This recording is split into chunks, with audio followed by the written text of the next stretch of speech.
Hello everyone. I am going to attempt to explain how taxes work. I know that's kind of a complicated subject, but it's something that a lot of my bookkeeping clients ask me about, and I often have to have this conversation explaining to people how taxes work, so I figured I would use this opportunity to explain it. So we're going to start here. This is looking at the sources of income that people have. So if you are filing a tax return, it's because you earned income that you need to report to the IRS. So you see here, step one is income comes in to the taxpayer.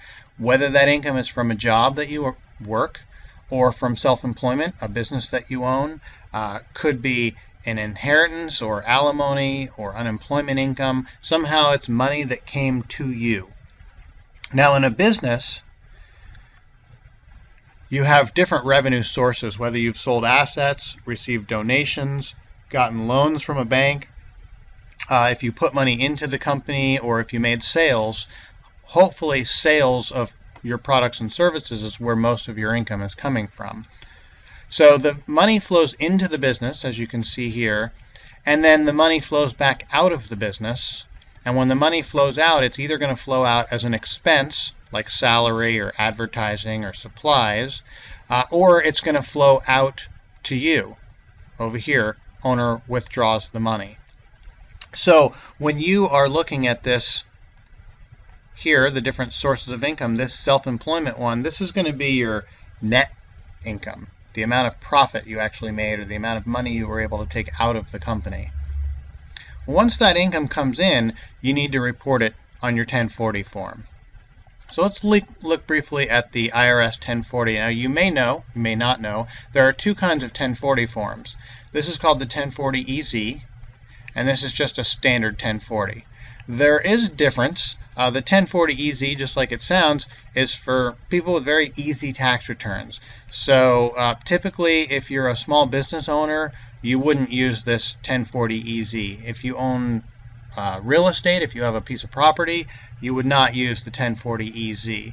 And the reason is, on a regular 1040 form, there's a lot more things that you can deduct and a lot more places for you to put in your different income sources. So on a 1040 EZ, you see there's only 6 lines in the income section and 5 lines in the payment, credit, and tax section versus a regular 1040 that has, 15 different lines just for income. So more complicated people, more complicated returns. So this is the standard 1040.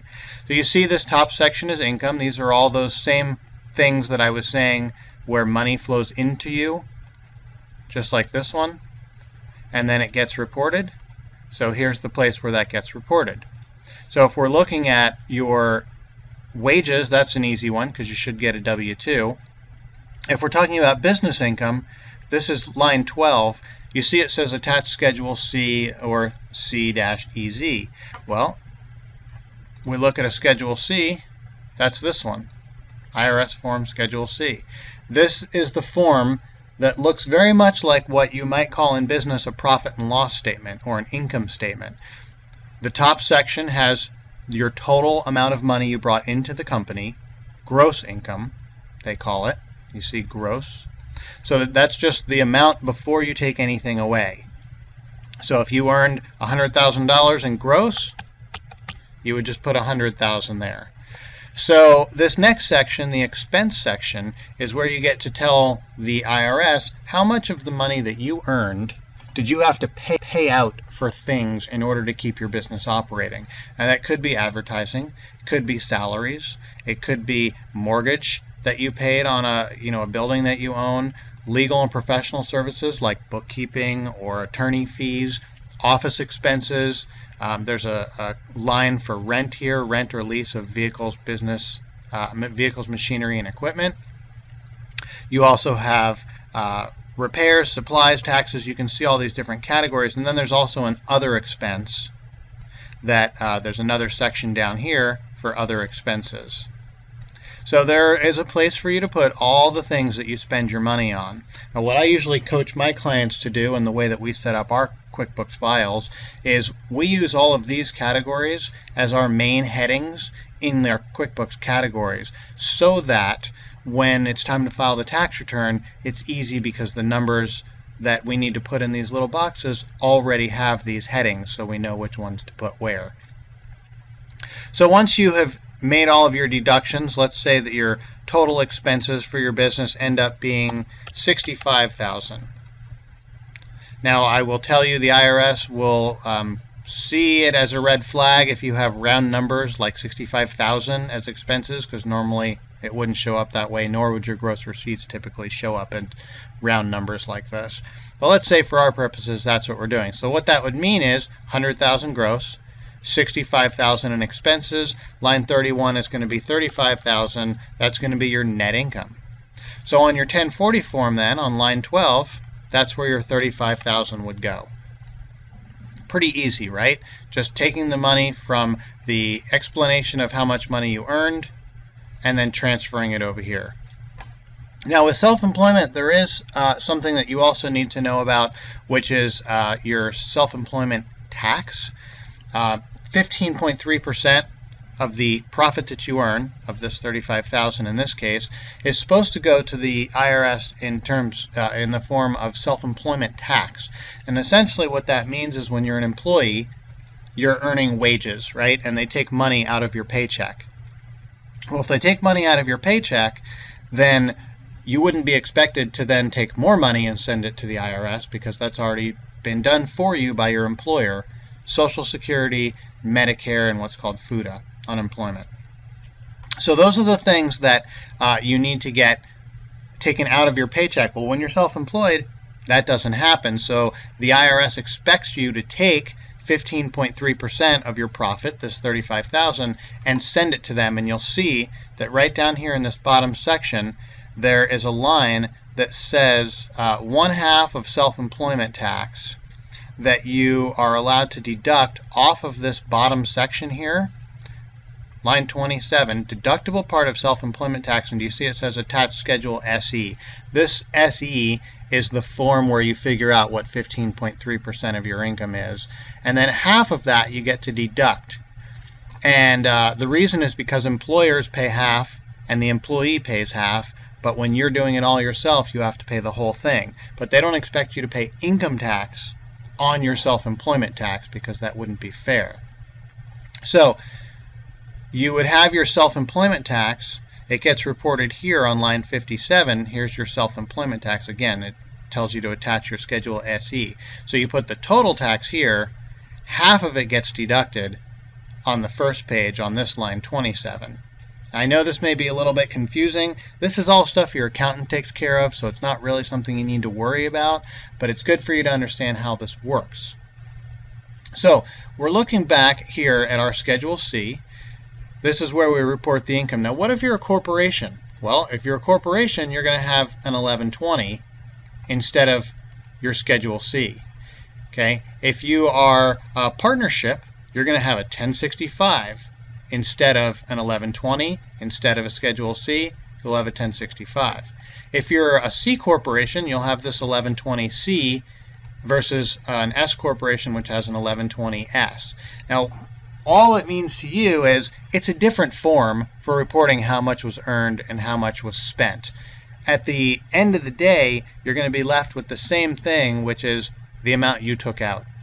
The only difference is on a corporation and on a partnership, the amount you take out comes out as what's called a K1. Do you see here this compensation of officers? So your K1 is essentially kind of like a W-2. It's kind of like a 1099. It's just a form. Here's your Schedule K. This is different than your K1. It's just a form. Let me show you what a K1 looks like.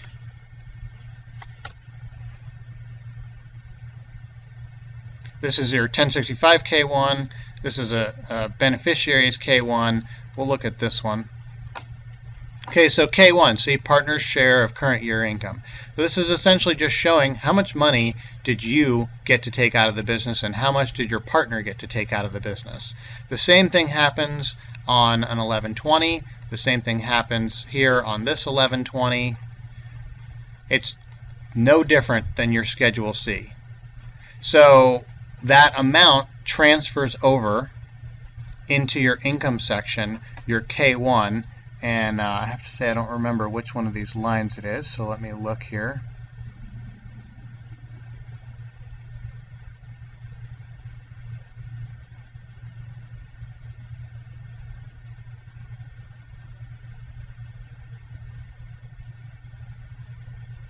Must be line 17, where it's asking about your partnerships, S corporations, trusts. We can look at the Schedule E.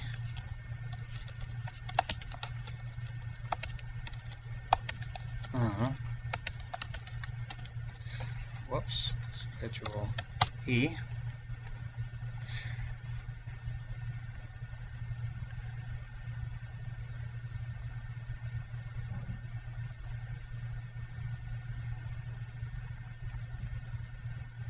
Yep, here we go. Income or loss from partnerships or S corporations. And then down here you're putting the name, and then here's your K1. See? Passive income from Schedule K1. So your K1 transfers to your Schedule E. And keep in mind, I'm not a tax preparer, which is why I have to look this stuff up. So your K1 transfers over to your Schedule E, and then your Schedule E transfers to line 17, where you would put how much you earned on your K1 if you were a partnership and you got $35,000 out of the business. That $35,000 would just go here instead of on line 12. So either way, the income is going to come over to this top section of your 1040. So once your 1040 has the income in there, the next thing we want to look at is the expense section. So essentially, tax and credits is the equivalent of the expense section for your tax return. So you remember, hopefully, in your Schedule C we had the income in the top, then the expenses down here, leaving you with the total expenses and your net profit. Well, the same thing happens on your 1040 form. It's just called something different. So your income goes into the top. There are some adjustments, like I showed you. And then in this next section is where we do taxes and credits. Okay, so then the taxes and credits section, this number carries over from the previous page. So let's say that we're still working off of our $35,000. I'm going to skip the deductible part of your self-employment tax for now because it's just not relevant for this conversation. So let's say that you're working with a $35,000 net profit that you earned in your business. You see this line 40? It says itemized deductions from Schedule A or your standard deduction. What this deduction thing is trying to say is we're the IRS and we're friendly, so we want to leave you enough money to pay your bills. And then we don't want to tax you on that money. We'll just tax you on everything over the amount it takes for you to pay your bills. So the way they do that is they give you a standard deduction. Do you see over here it's $6,200 for single, or $12,400 if you're married filing jointly. So you get to put that number here if you're married filing jointly. And then this $12,400 deducts right off your $35,000. So you don't pay tax on $35,000. You're going to pay tax on $35,000 minus the deductions in this section. So that's one deduction that you get, and then this next line here is just the simple math. So they're just taking $35,000, and I will get my calculator out to do this. So they're taking $35,000 and then deducting the $12,400 from that, leaving you with $22,600. So here we now have our net after just our standard deduction. Now the next one is your exemptions. And this one here, you get $3,950 for each person, essentially, that your income supports. So if it's you, your wife, and 2 kids, that's 4 deductions. It can get a little bit tricky when you get into teenagers because they have to be living at home and you have to be supplying more than half their income in order to be able to count them, or if you have, if it's a divorce and you have a child that you share custody with, one person gets to claim the child 1 year, somebody else claims them the next year. Sometimes they do it that way. Either way, let's say you're just you and your spouse. So it'd be $3,950 times 2, which is $7,900. So that's another deduction that you get to take. Now we're deducting it off of this $22,600. which leaves you $14,700. So this $14,700 is the amount that you're essentially going to pay tax on. You don't pay tax on the $35,000. So now let's look at the difference here. What the IRS is saying is that of the $35,000 you were able to make in profit from your business, $20,300 of it is not taxed. Only the $14,700 is taxed, which tells me that really what they're saying is $20,300 is how much we're giving you to live. And when you divide that by 12, what you find is that's $1,691 a month of this person's income that's not taxed. And then the rest of it is. Well, we know that $1,691 is probably not enough money for two people to live for a month. And so one of my contentions is that this deduction and the way the tax is done is completely unfair based on our current economy. But it's a topic for a different conversation. So now we're going to take this $14,700 and we want to figure out what our tax is. Well, all you have to do is go to this very long document here, which is called your 1040 tax table, and you scroll down in the tax table looking for this number, $14,700. So it's going to be 14, and then you see it goes by, there's our 14,700 here. And then these four columns are married filing jointly, married filing separate, single, and head of household. So married filing jointly, you're going to scroll down to 14,700, and the tax is $1,473. So which is what? Almost just about 10%, right? So you go 1473, that's your tax. We're not going to cover every line on the tax return because this is really just trying to show you how this thing works. So at the bottom line here, these are credits. So if you had a job where you had a W-2 that got put against your tax, you would be able to put that in here. But in our case, we're just going to say that 1473 was your tax. Now remember what I said, if you're self-employed, you also have self-employment tax, which is 15.3% of your net profit. So you would, in addition to that, you would have 15.3%, which would be $5,355 of self-employment tax. It's essentially 15% of this $35,000. So we would take your total tax of $1,473. You would add to that your $5,355, and now you're at $6,828 is your total tax. So $6,828 on $35,000